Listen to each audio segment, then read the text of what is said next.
So what is the molecular, genetic and scientific and spiritual basis of a revolution? दोस्तों हम है ना एक पल के लिए भूल जाते हैं कि हम इंसान हैं। तो हम क्या बचे? केवल जीन्स। और जीन्स है ना दोस्तों, केवल सरवाइव करना जानते हैं। केवल सरवाइव करके बीच का रास्ता निकल के बस सरवाइव करना। हम में वो वाले इंस्टिंक्ट्स बहुत कम होते हैं कि जो मरने मिटने वाली बात हो। तो इसीलिए the world history is a history of only few men and women। मतलब इतने हजार सालों में और इतने लोग आए और गए, केवल few hundred women and men who have just made history। So यहाँ पे काम आता है अध्यात्म का। and how does these people make history? because ये जेनेटिक मॉलिक्यूलर लेवल से उठ के सोचते हैं और वो है स्पिरिचुअल लेवल। इसीलिए कहते हैं दोस्तों कि जैसे एक पेड़ होता है उसकी जड़ें होती हैं, तो अध्यात्म को अपनी राजनीति की जड़ें बनाएं। और इससे क्या लाभ होगा?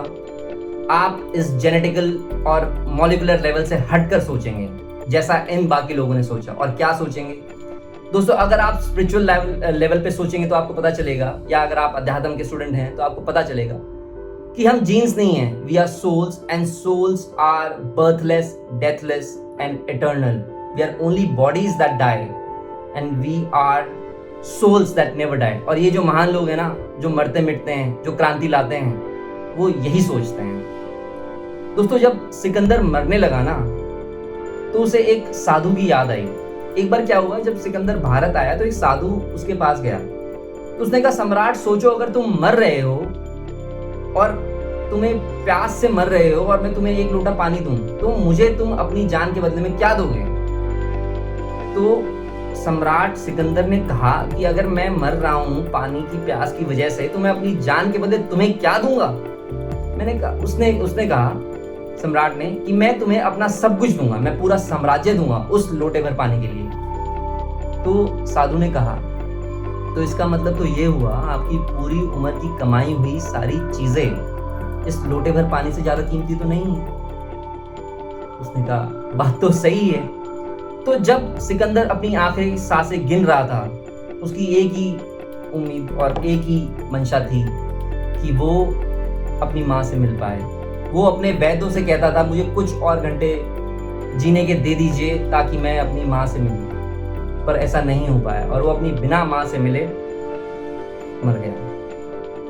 तो दोस्तों जो सिकंदर सम्राट इतना कुछ हासिल करके भी ये मैसेज देके गया, हाथ बाहर खाली करके कि मैं खाली जा रहा हूँ, तो चंद लोभ के लिए हम अपना बीच का रास्ता निकालते हैं और सरवाइव करते हैं कुछ और साल जिंदा रह के, और कभी क्रांति ना लाके। तो ऐसा बीच का रास्ता और ऐसा चुप रहने का क्या फायदा?